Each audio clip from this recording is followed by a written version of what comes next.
but on buying back its own stock to reward its executives and wealthy shareholders. That's what Intel did with its $20 billion in profits. Last year, Intel could afford to give its CEO, Pat Gelsinger, a $179 million compensation package. $179 million compensation package. That sound like... And economist Larry Summers, who has been officially critical of the Biden administration handling the economy, said the bill is a positive step forward. And he pushed back on critics who say the bill's impact on inflation won't be seen for a number of years. Now, lawmakers in Congress are also working on another bill that would affect the American people and climate change as well. In a surprise victory for Republicans, the Senate voted to overturn a Biden administration rule requiring rigorous environmental review of major infrastructure projects like highways and oil wells. The outcome was aided by Democratic Joe Manchin of West Virginia, and Manchin has been a key player on energy and climate issues and is also a swing vote in the closely divided Senate. He joined Republicans to support the measure, which was approved 50-47. The vote comes as Manchin has proposed a separate list of legislative measures to speed up federal permitting for major projects in return for support of a Democratic bill to address climate change. Now, Republicans voted unanimously to overturn the Biden permitting rule, while Manchin was the only Democrat to do so. The vote extends the measure to the Democratic-controlled House, where it is unlikely to move forward, and still the vote signals strong support for the action to reform the federal permitting process, which can take about 8 to 10 years for highways and major projects. And income and wealth inequality today is worse than it has been for 100 years. People on top doing phenomenally well, middle-class working families falling further and further behind. The American people are sick and tired of seeing multi-billionaires like Mr. Musk and Mr. Bezos and Mr. Branson taking joyrides to outer space in their spaceships, buying $500 million super yachts, and living in mansions all over the world, while some 600,000 people in our country are homeless.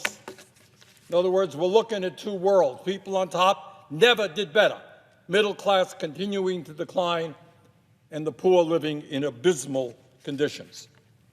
And in the midst of all of this, the American people want Congress, want their elected officials to address corporate greed, to address income and wealth inequality, and end a tax system in which some of the wealthiest people in this country in a given year do not pay a nickel in federal taxes, where large profitable corporations...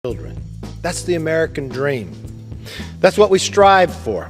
That's what we sacrifice for. And that's what Democrats' radical policies are destroying.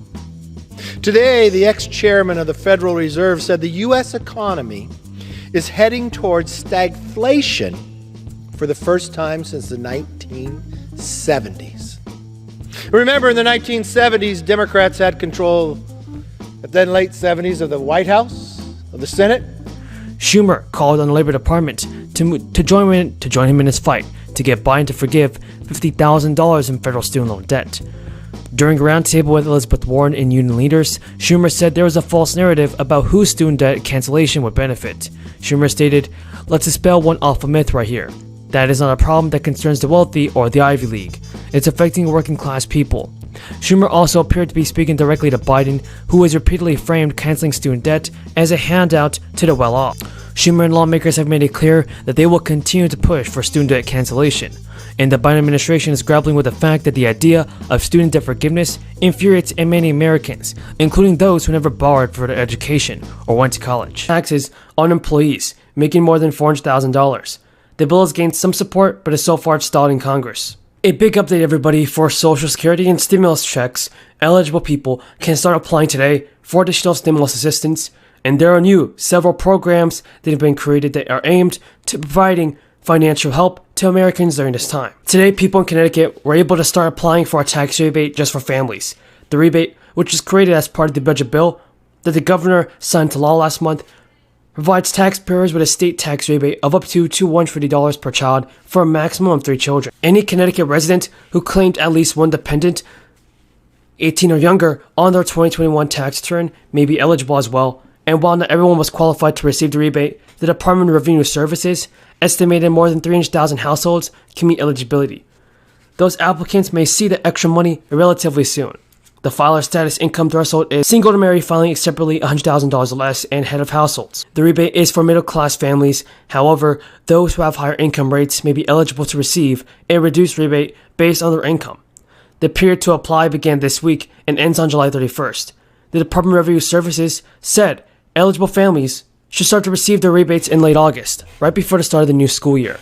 The rebate came as the Biden administration pushed inflation as a top priority. It recently announced proposals aimed at boosting the U.S. economy. However, some of the presidential plans will need support of Congress, which could be a challenge. Governor Lyman said, "We created the state tax rebate to give Connecticut families with children additional relief. The application period is now open, and I strongly urge all families who claimed at least one dependent child on their 2021 tax return to submit an application as soon as possible, so that this rebate can be sent to you with no delays." When asked about rising inflation, McConnell told reporters, "We're going to have to squeeze this inflation down and get past the problems created by the Democratic government." Fewer Americans applied for jobless aid last week, with the number of Americans collecting unemployment at historically low levels.